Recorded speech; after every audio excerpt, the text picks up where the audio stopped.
नमस्कार प्यारे साथियों, स्वागत है आपको आपके अपने YouTube चैनल राजा ऑनलाइन क्लासेस में। साथियों, आज की इस वीडियो में हम वेरी इंपॉर्टेंट क्वेश्चन पर बात करने वाले हैं मैथमेटिक्स का। जी हाँ, यदि आप क्लास 10th में हैं और आपका परीक्षा 2025 में होने जा रहा है तो आपके लिए ये वीडियो बहुत ही खास होने वाला है। तो वीडियो के अंत तक आप ज़रूर बने रहिएगा। इसमें हम 2 नंबर वाले प्रश्न पर फोकस करेंगे। टोटल 5 क्वेश्चन हम आज के इस वीडियो में शेयर करेंगे, आपसे समझाएंगे, उसका सॉल्यूशन बताएंगे। और ये प्रश्न एग्जाम में कहीं ना कहीं आया है और फिर इस बार आने की संभावना है। ठीक है, चलिए तो देर ना करते हुए हम इस वीडियो को करते हैं स्टार्ट। अगर आप चैनल पर पहली बार आए हैं तो चैनल को सब्सक्राइब जरूर कीजिएगा। इस वीडियो को लाइक करके अपने सभी दोस्तों के साथ शेयर जरूर कीजिएगा। चलिए तो फटाफट से ध्यान देते हैं क्वेश्चन क्या है। पहला नंबर क्वेश्चन नियामक ज्यामिति का, बहुत ही अच्छा चैप्टर है ये और अच्छा क्वेश्चन भी है, बहुत आराम से यहाँ पर बनता है। देखिए क्वेश्चन क्या है। क्वेश्चन है प्यारे साथियों कि उस बिंदु के निर्देशांक ज्ञात करें जो बिंदुओं -1 7 और 4 - 3 को मिलाने वाली रेखाखंड को 2:3 के अनुपात में अंतः विभाजन करता है। आपने नियामक ज्यामिति पढ़ा होगा तो विभाजन सूत्र जरूर पढ़ा होगा। ठीक है, विभाजन सूत्र अगर आपने नहीं पढ़ा है तो कोई बात नहीं, अभी जान लीजिए। देखिए विभाजन सूत्र अगर आपको पूछा जाएगा तो कैसे निकालेंगे, ध्यान दीजिएगा। विभाजन सूत्र जो होता है, विभाजन सूत्र, उसका फॉर्मूला क्या होता है। देखिए विभाजन सूत्र जो होता है ना, मतलब निर्देशांक निकालने के लिए अगर कोई निर्देशांक एक x है और दूसरा क्या है, y है। क्योंकि आप जानते हैं कि अगर आपके पास 2 बिंदु है 5 और 4, तो पहले को क्या बोलते हैं x और दूसरा को क्या बोला जाता है y। ये तो आप बेसिक चीज़ें हैं, पढ़ चुके होंगे। 6 - 4 लिखा है तो इसको क्या बोलते हैं, पहले को x और दूसरा को y। यानी इस प्रकार हमको ये समझ में आया कि अगर कोई नियामक है तो उसमें पहले वाले को x और दूसरे वाले को y बोला जाता है। तो अगर एक नियामक निकालना होगा तो x और y दोनों निकालना होगा। सिंपल सी बातें हैं। तो यहाँ पर x y अगर आपको निकालना होगा तो इसका फॉर्मूला क्या होता है, ध्यान दीजिएगा। पहले x के लिए लिखना है फिर y के लिए। ट्रिक आप याद रखेंगे, आप लिखेंगे पहले mx, फिर प्लस लिखिएगा, फिर mx और बट्टा में लिखिएगा m + m। ये x के लिए लिखा गया तो x के लिए आप लिखेंगे तो x x ही लिखाएगा, फिर यहाँ पर कॉमा डालना है। अब y के लिए आ जाइए, फिर लिखिएगा my + my और बट्टा में फिर डालिएगा m + m। इतना काम तो आप कर ही सकते हैं ना, इतना काम तो आप कर ही सकते हैं। mx + mx बट्टा में m + m, फिर y के लिए my + my बट्टा में m + m। ये थोड़ा सा नीचे हो गया है प्यारे साथियों। अब आपको एक गिनती याद रखना है, 12 और इसका उल्टा 21। 12 और इसका उल्टा 21 याद रखना है। कैसे, 12 लिखना है तो यहाँ 1 लिखिए, यहाँ 2, तो 12 लिखा गया। 21 लिखने के लिए यहाँ 2, यहाँ 1, यहाँ भी 12 और यहाँ 21 लिख सकते हैं। नीचे में इसको 1 कीजिए, इसको 2 कीजिए, इसको 1 कीजिए, इसको 2 कीजिए, इसको ऐसे बंद कीजिए और ये फॉर्मूला आपका सेटलमेंट हो चुका है, यानी कि फॉर्मूला लिखा गया। यही है विभाजन सूत्र और इसी सूत्र की सहायता से आप इस प्रश्न का जवाब दे पाएंगे साथियों। ठीक है, तो चलिए हम लोग स्टार्ट करते हैं। फिर से हम फॉर्मूला लिख लेंगे एक बार और देखिए ध्यान दीजिएगा। इसका सॉल्यूशन हम लिखते हैं यहाँ पर प्यारे साथियों। जो बिंदु दिया है ना 1 और 2, इसको लिख दीजिए यहाँ पर कि दिया गया है बिंदुएं, है ना। इस बात को आपको लिखना पड़ेगा। क्या क्या बिंदु है प्यारे बच्चों, -1, 7 और दूसरा है आपका 4, -3। ठीक है, कोई दिक्कत नहीं। अब क्या बोला, एक चीज़ हम आपको समझाते हैं पहले। एक बिंदु आपका ये A रहा और दूसरा बिंदु आपका यहाँ पर क्या रहा, B रहा।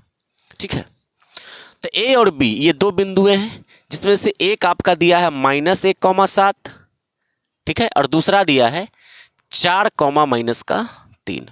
अब ये दोनों बिंदुओं को मिलाने वाली जो रेखाखंड AB है, इसको विभाजित कर रहा है 2:3 के अनुपात में। तो कौन सा निर्देशांक विभाजित कर रहा है, कौन सी बिंदुएं जो है विभाजित कर रही है, वही आपको बताना है। मान के चलते हैं कि यहाँ पर कोई पॉइंट है, इसको विभाजित कर रहा है 2:3 के अनुपात में, और उस नियामक का नाम क्या है प्यारे साथियों, मान के चलते हैं कि उस नियामक का नाम हमारा है x, y है। ठीक है, फिर से समझिए। उस बिंदु के निर्देशांक ज्ञात करें, यानी इस बिंदु के निर्देशांक ज्ञात करना, यानी xy ज्ञात करना है, जो -1, 7 और 4 - 3 को मिलाने वाली रेखाखंड को 2:3 के अनुपात में अंतः विभाजन करता है। ये आपका सवाल है। ठीक है, तो आखिर x और y कौन सा बिंदु है, कौन सा निर्देशांक है, ये आपको पता करना है। तो आखिरकार इस xy का मान निकालने के लिए विभाजन सूत्र आपको चाहिए। ठीक है, उससे पहले आप एक बात समझिए कि अगर यहाँ पर एक बिंदु है तो इसको आपने x कहा, इसको आपने y कहा, इसको आपने x कहा, इसको आपने y कहा, तो दो से अधिक जब बिंदुएं दी रहती है तो उसका एक स्पेशल नाम रख लेते हैं हम लोग। पहले को x1 बोल देते हैं और दूसरा को x2 बोल देते हैं। दूसरा को जो y बोले हैं तो इसको y1 कर देते हैं और इसको y2 कर देते हैं। ठीक है, इससे आसानी हो जाता है आराम से। अब फॉर्मूला पर आ जाइए।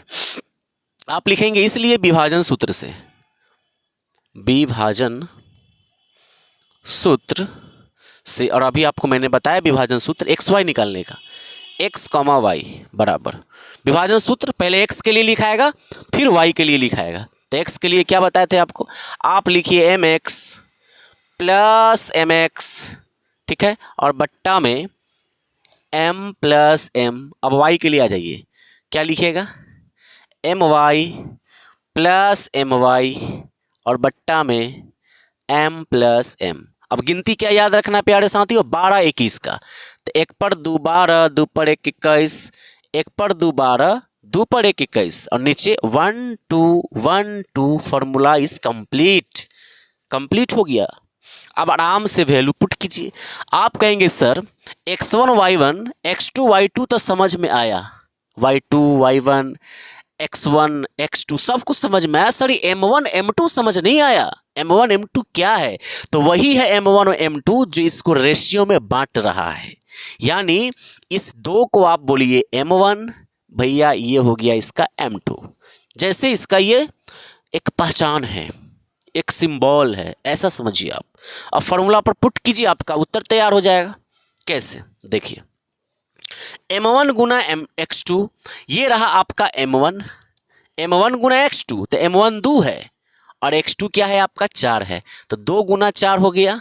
आप लिखिए ऐसे 2 गुना 4 प्लस है, यहाँ पर ब्रैकेट डाल देते हैं, प्लस है m2 x1, m2 क्या है m2 3 और x1 माइनस का 1, तो 3 गुना माइनस का 1, आप ऐसे लिखेंगे -1 गुना 3, ये ब्रैकेट में रहेगा और बट्टा m1 प्लस m2, m1 मतलब 2, m2 मतलब 3, तो 2 प्लस 3 कॉमा आ गया, ब्रैकेट है।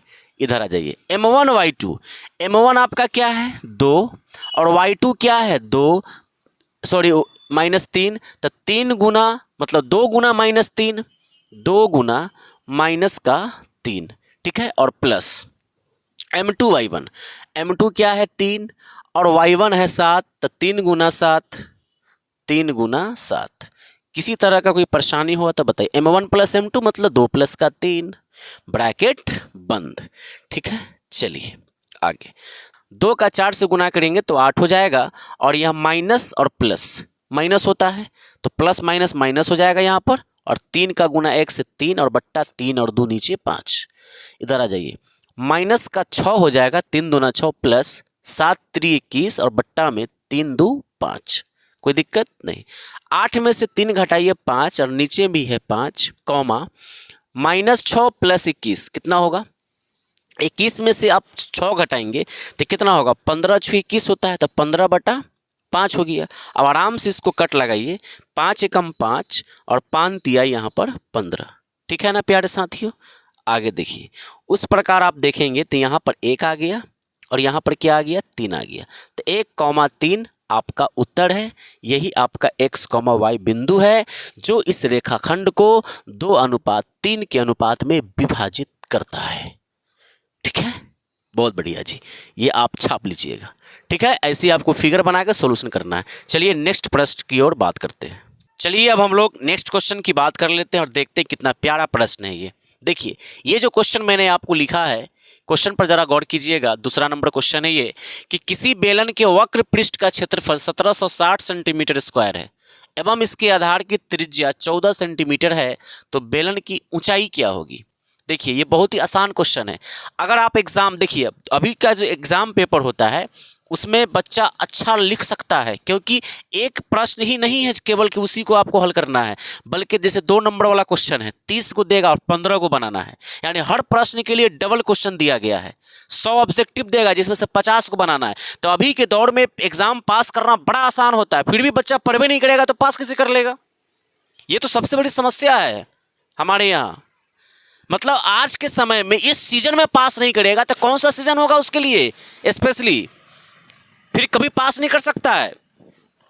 पैटर्न इतना अच्छा है, आराम से आप एग्जाम क्रॉस कर सकते हैं। और 30 क्वेश्चन में 15 आप बनाएंगे तो 15 क्वेश्चन में ऐसा तो नहीं है कि मतलब एक भी प्रश्न आपसे टच नहीं हो रहा है, हल्का हल्का हल्का हल्का क्वेश्चन देख देख कर बनाए। जैसे ये प्रश्न देखिए क्या है, किसी बेलन के वक्र पृष्ठ का क्षेत्रफल 1760 है एवं इसके आधार की त्रिज्या 14 सेंटीमीटर है।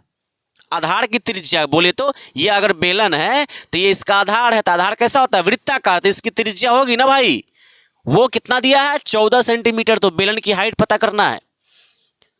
तो ऐसे ऐसे प्रश्न जो होते हैं उसको आप बनाइए पहले, जो आसान क्वेश्चन है जो आपसे बन जाएगा 100% श्योर। आप अपने पर कंट्रोल कीजिए, भरोसा कीजिए, ठीक है।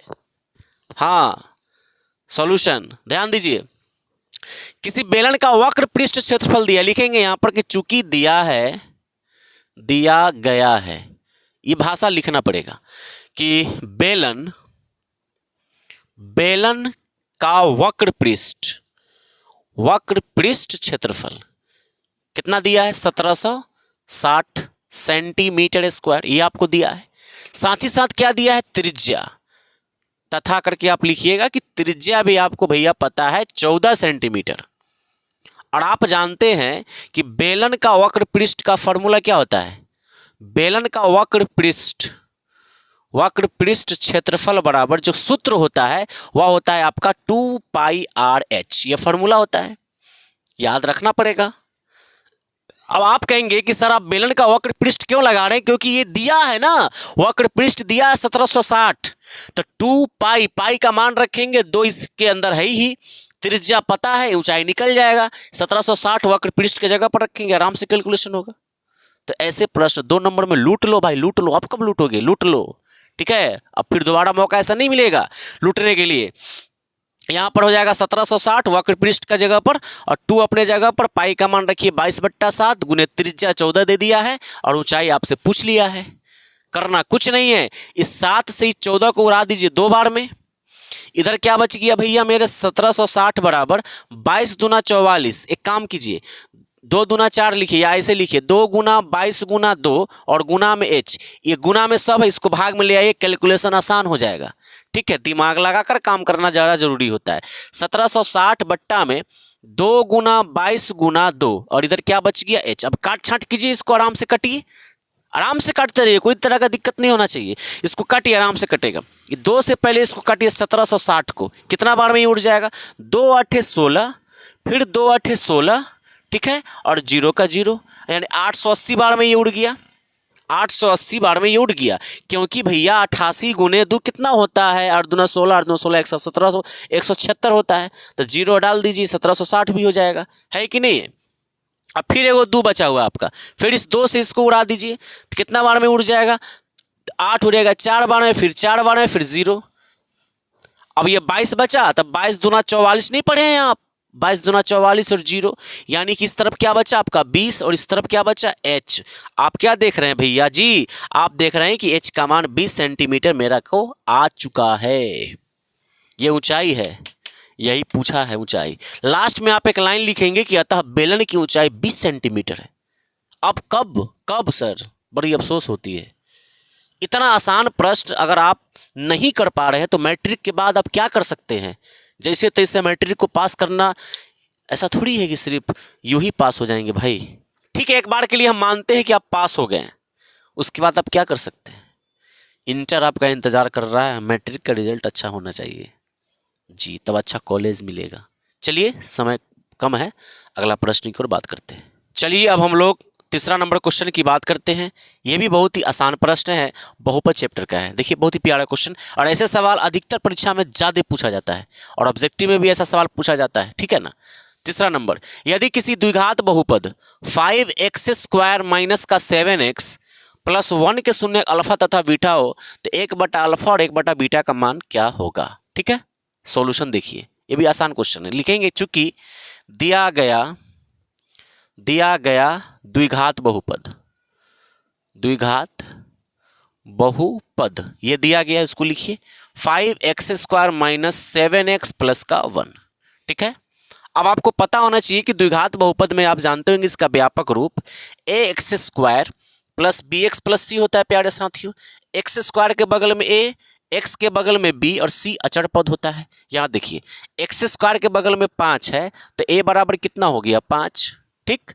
एक्स के बगल में बी है तो एक्स के बगल में यहाँ 7 है तो बी का मान माइनस का 7 चिन्ह के साथ लेना है। सी अचर पद 1 है, यहाँ पर सी का मान 1 हो गया। तो यहाँ पर आप ऐसे लिख देंगे कि यहाँ ए बराबर 5, बी बराबर -7, सी बराबर 1, ठीक है। और आपको कहा है कि इसके शून्य का अल्फा बीटा तो 1/अल्फा प्लस 1/बीटा का मान निकलिए, लिखेंगे आप इसलिए 1/अल्फा प्लस 1/बीटा। अब इसका मान चाहिए, आप क्या पढ़े हैं, आप जानते हैं प्यारे बच्चों अल्फा प्लस बीटा का मान और अल्फा इंटू बीटा का मान द्विघात बहुपद के लिए 1/अल्फा प्लस 1/बीटा तो नहीं जानते हैं, इसका डायरेक्ट सूत्र भी नहीं होता है। 1/अल्फा प्लस 1/बीटा का मान आप कहाँ जाने हैं, नहीं जाने हैं। आप तो ये जाने हैं कि भैया अल्फा प्लस बीटा होता है -b/a और अल्फा इंटू बीटा होता है c/a। आप तो ये पढ़ रहे हैं, यही पढ़े हैं, हम सब पढ़े हैं, सब लोग। देखिए इसको ऐसे रूप में बदलना पड़ेगा। इसके आप एलसीएम निकालिए तो अल्फा इंटू बीटा का अल्फा बीटा हो जाएगा और अल्फा से अल्फा कट के बीटा में 1 से गुना होगा बीटा और प्लस में बीटा से बीटा कटेगा अल्फा बचेगा तो यहाँ पर अल्फा। तो अल्फा प्लस बीटा या बीटा प्लस अल्फा एक ही बात है, यानी कुल मिलाकर ये आया, ठीक है। अब अल्फा प्लस बीटा का मान क्या होता है -b/a, तो यहाँ पर रखिए -b/a और उसके बटा में अल्फा इंटू बीटा क्या है c/a, तो बट्टा में c/a। किसी तरह का कोई दिक्कत परेशानी होगा तो बता दीजिएगा पहले ही। -b/a, b का मान -7, ये माइनस मिलकर प्लस हुआ तो b का मान कितना हो गया, केवल 7 हो गया और a का मान क्या हो गया प्यारे बच्चों 5 हो गया। समझे ना इस चीज को। देखिए b के पास माइनस था और b का मान माइनस में है तो माइनस माइनस प्लस सिर्फ 7 लिख दिए और a का मान 5 है, बट्टा का साइन डालिए c/a, c है 1 और a का मान है भैया 5। ऐसे वाला को करने आता है, देखिए 7/5 इसके भाग में 1/5 है तो इसको उल्टा टांगिएगा तो गुना में चला जाएगा, 5 ऊपर और नीचे 1 आ जाएगा। पलटी मारता है ना भाग में, आप भिन्न का भाग लड़का में पढ़े होंगे। 5 से 5 खल्लास हो गया, बच गया 7, यानी यही आपका उत्तर है, वो 1/अल्फा प्लस 1/बीटा का मान है। 1/अल्फा प्लस 1/बीटा का ये वैल्यू आपको आया 7, यही आपका क्या है भैया खूबसूरत सा आंसर, ठीक है। अब चौथा नंबर क्वेश्चन की बात कर लेते हैं, वीडियो के अंत तक आप जरूर बने रहिएगा। बस एक क्वेश्चन और बच गया लास्ट वाला, 5 नंबर देख लेंगे। समझिए क्या लिखा है कि 0 और 50 के बीच की विषम संख्याओं का योग ज्ञात करना। ये आपका एपी का क्वेश्चन है, अर्थमेटिक प्रोग्रेशन, जिसको आप समानांतर श्रेणी कहते हैं, उसी का यह प्रश्न है। चैप्टर को देखिए, मैं आपको एक चीज बताऊंगा लास्ट में, पहले हम सोल्यूशन कर लें। चलिए बहुत अच्छा, आगे बढ़ते हैं। बहुत खास बात बताएंगे, ध्यान दीजिएगा। देखिए 0 और 50 के बीच विषम संख्या कैगो होगा तो उसको छोड़ दीजिए, पहले होता कौन कौन है। 0 तो होगा नहीं, 50 होगा नहीं, तो यहाँ पर पहले आप लिखिए कि 0 तथा 50 के बीच विषम संख्या, ठीक है। विषम संख्या बीच दीर्घिकार से होता है, ठीक है। चलिए तो 0 और 50 के बीच विषम संख्या कौन कौन होगा प्यारे बच्चों। 0 से बढ़िए ऊपर में तो 1 हो जाएगा, 3 हो जाएगा, 5 हो जाएगा, 7 हो जाएगा, 9 हो जाएगा। कहाँ तक लिखेंगे, शॉर्ट तरीका अपनाइए ना भाई, एपी पढ़े हैं। ये कहाँ तक जा रहा है भैया, 50 के बीच लिखना है, यानी कि 49 तक ये चला जाएगा। अभी एक एपी बना कि नहीं भैया, ये एपी बना, ये एक एपी बना, अर्थमेटिक प्रोग्रेशन बना। अब इस अर्थमेटिक प्रोग्रेशन में आप जानते हैं कि फर्स्ट वाले को यानी पहला को आप बोलते ए, यानी प्रथम पद है, यानी ए बराबर आपका 1 है। डी अगर आपसे मैं पूछूं तो दूसरा में से पहला घटाते हैं, यानी a2 - a1, सेकंड में से फर्स्ट घटाइए, 3 में से 1 गया, यानी कि कितना बचेगा 2। और ये जो आपका दिख रहा है 49, ये क्या है, अंतिम पद है, और अंतिम पद को आप an बोलते हैं, तो ये हो गया आपका n बराबर 49। कहने का ये सेंस हुआ, ये आपका अंतिम पद है। 1 से लेकर 50 के बीच में कितने विषम संख्या होंगे, इसको सबसे पहले हमें ढूंढना होगा, तभी तो उसको योगफल ज्ञात करेंगे। क्योंकि सवाल क्या है, 0 और 50 के बीच की विषम संख्याओं का योग बताना है।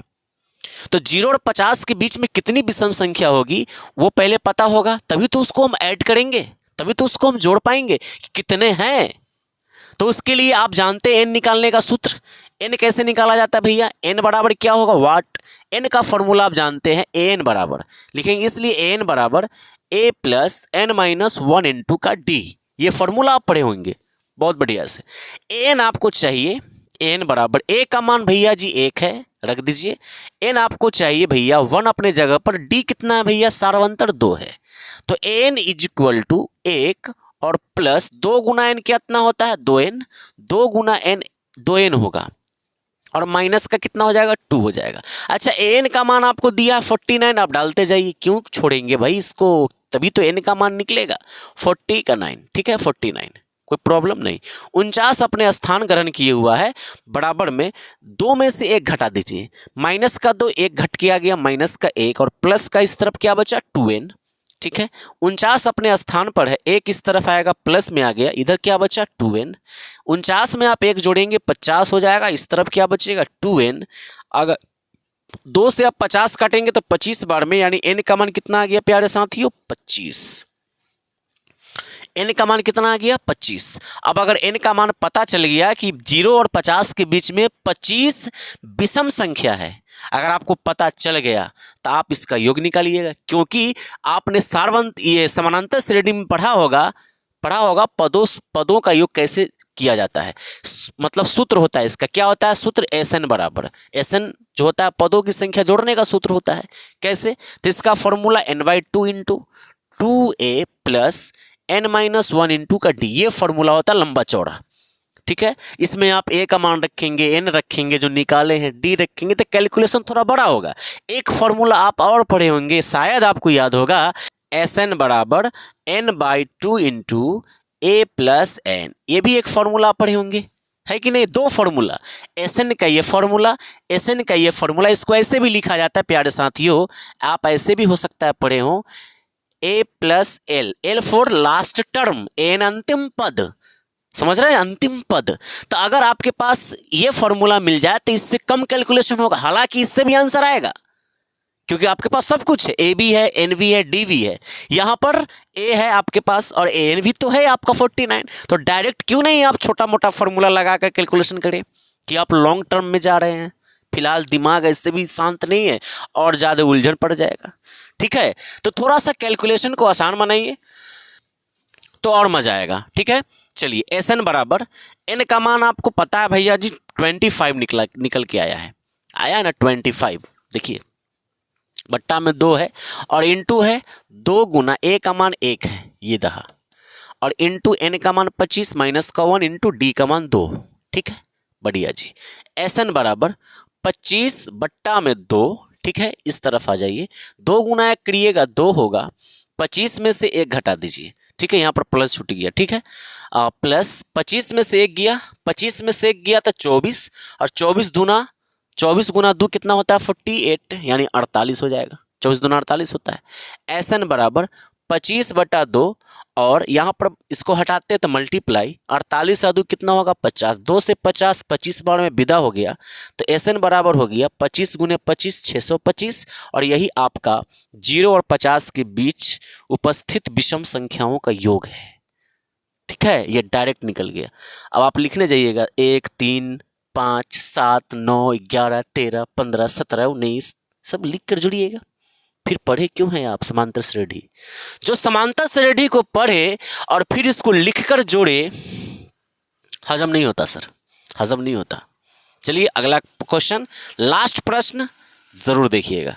चलिए आज का लास्ट क्वेश्चन देख लेते हैं, बहुत ही प्यारा क्वेश्चन है प्रायिकता का, ठीक है, देखिए ध्यान से। एक बॉक्स में 4 लाल एवं 6 काली गेंद है, बॉक्स में से एक गेंद यादृच्छिक निकाला जाता, मतलब बिना देखे, तो इसके काले गेंद होने की प्रायिकता क्या है। पूरे क्लास 10th में प्रायिकता एक ऐसा चैप्टर है जिससे आसान कोई चैप्टर ही नहीं है।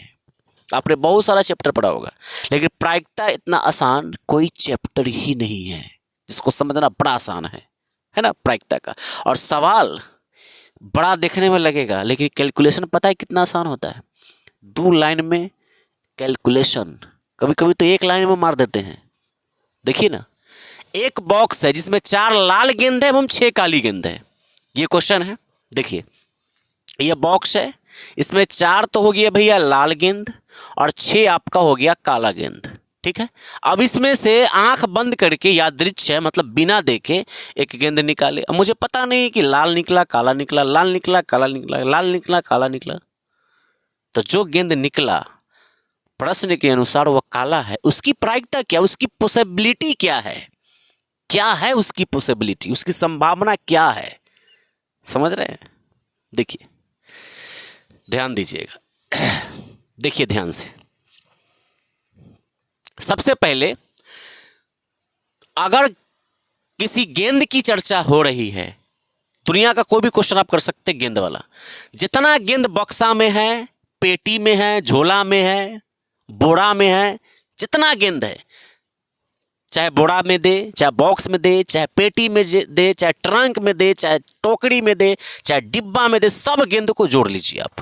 कितना गेंद है भैया? सॉल्यूशन आप लिखे यहां पर, चूंकि दिया है क्या दिया है? लाल गेंद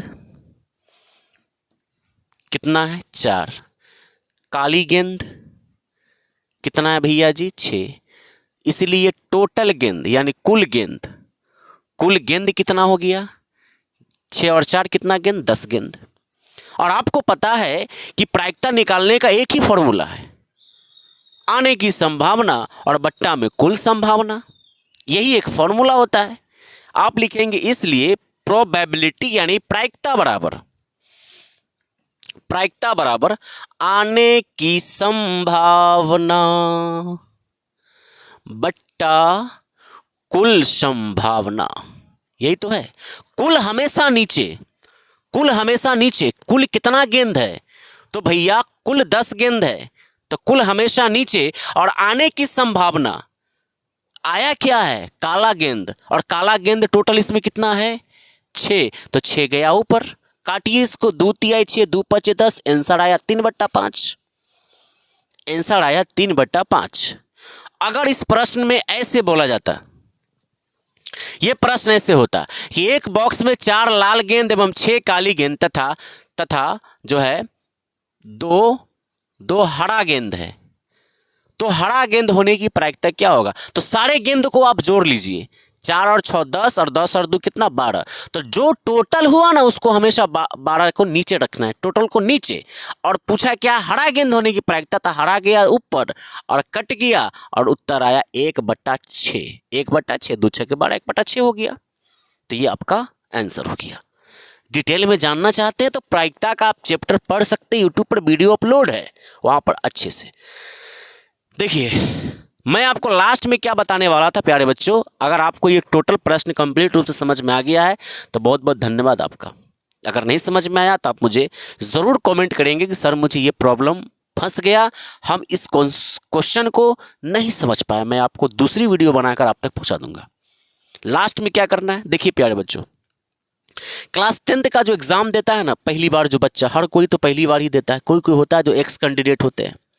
तो जो क्लास 10th का एग्ज़ाम जब आप देने जाते हैं तो आप एकदम कोरे कागज होते हैं, इससे पहले आपका कोई अनुभव नहीं होता एग्ज़ाम हॉल में बैठकर एग्ज़ाम देने का। ये एकदम पहला स्टेज होता है जिसमें आप किसी अलग जगह पर बैठकर एग्ज़ाम देते हैं, जहाँ कोई नहीं होता, सिर्फ बच्चे ही बच्चे होते हैं, जहाँ आपका कोई चचा नहीं है, जहाँ आपके डैडी नहीं, जहाँ आपके मम्मी नहीं, आपके सिस्टर नहीं, आपके भाई नहीं, आपके कोई रिश्तेदार नहीं होते। उस हॉल के अंदर सिर्फ आप अकेले होते हैं और बाकी आपके जैसे ही सारे स्टूडेंट वहाँ पर बैठे होते हैं प्यारे बच्चों, और सब के लिए पहला परीक्षा होता है वो। हमारी बात याद रखिएगा आप। एग्ज़ाम में अगर आप मैथमेटिक्स की स्पेशली हम बात करते हैं, गणित में अगर आप अच्छा से स्कोर करना चाहते हैं तो हमारी एक फंडामेंटल याद रखिए। कुछ चैप्टर है, जैसे आपका चैप्टर हो गया वास्तविक संख्या, आपका चैप्टर हो गया भैया जी बहुपद, ठीक है, आपका चैप्टर हो गया द्विघात बहुपद, द्विघात समीकरण, है ना, द्विघात समीकरण। और इससे पहले समीकरण का चैप्टर भी है दो चर वाले रैखिक समीकरण, दो चर वाले रैखिक समीकरण, ये पहले चैप्टर है, हम बाद में लिख दिए, ठीक है। नंबर 5 की बात करते हैं। उसके बाद एक आप ले लीजिए नियामक ज्यामिति, नियामक ज्यामिति का, ठीक है। और आप ले लीजिए भैया जी आप ले लीजिए किसका, क्षेत्रमिति, नहीं क्षेत्रमिति छोड़ दीजिए, आप प्रायिकता ले लीजिए, प्रायिकता का। और एक और इम्पोर्टेंट त्रिकोणमिति। भैया इसको से डर लगता है, नहीं भाई डरने की कोई ज़रूरत नहीं है। ये मात्र 7 चैप्टर, इन क्वेश्चन मतलब इस चैप्टर का जो क्वेश्चंस एग्जाम में दिया जाएगा उसको ढूंढ कर बनाओ भाई। 2 नंबरिया हो, ऑब्जेक्टिव हो, सब्जेक्टिव हो, इसको ढूंढ कर बनाओ। क्षेत्रमिति को छोड़ दो थोड़ा देर के लिए, त्रिभुज थ्योरम्स वगैरह को छोड़ दो थोड़ा देर के लिए, कंस्ट्रक्शन को छोड़ दो थोड़ा देर के लिए। इस चैप्टर के से संबंधित जो हिसाब हो उसको बनाओ। और मैं गारंटी के साथ कहता हूं कि इसका सवाल बड़ा आसान। अभी आपने किया ना 5 गो, क्या त्रिभुज से सवाल था? नहीं था सर। क्षेत्रमिति से एक था बेलन वाला जो अभी बनाए थे हम, दूसरा नंबर क्वेश्चन आसान था। लेकिन हो सकता है कि अगर आपको फॉर्मूला याद ना हो क्षेत्रमिति का तो थोड़ा दिक्कत हो जाएगा। लेकिन बाकी ऐसे ऐसे प्रश्न खास करके तो प्रायिकता को ढूंढ कर बनाओ। भैया तू किधर है, किधर है तू, किधर है, ढूंढ कर बनाओ उसको, ढूंढो भाई किधर गया तू। प्रायिकता का सवाल ढूंढो फिर बनाओ, मजा आ जाएगा। और पता है एक चीज, एग्जाम में आपको यही आपको नंबर दिलाएगा, यही दिलाएगा नंबर जो आपका सपना है ना 90+ आएगा। बस सिर्फ इस पर फोकस कीजिए, अच्छे से तैयारी कीजिए और आसान क्वेश्चन को बनाइए। मैं एग्ज़ाम जब करीब होगा और 1-2 दिन जब बचेगा तो मैं आपको एक वीडियो प्रोवाइड करूंगा जिसमें पूरा डिटेल करूंगा कैसे आप एग्ज़ाम में बैठकर कमज़ोर से कमज़ोर विद्यार्थी भी अच्छा स्कोर कर सकता है। एक ट्रिक दूंगा, सारा मसला हल हो जाएगा। ठीक है प्यारे साथियों, मिलते हैं आपके साथ एक अलग वीडियो में, अलग अंदाज के साथ, नए क्वेश्चन के साथ। तब तक के लिए इजाज़त चाहिए। जय हिंद, जय भारत, वंदे मातरम।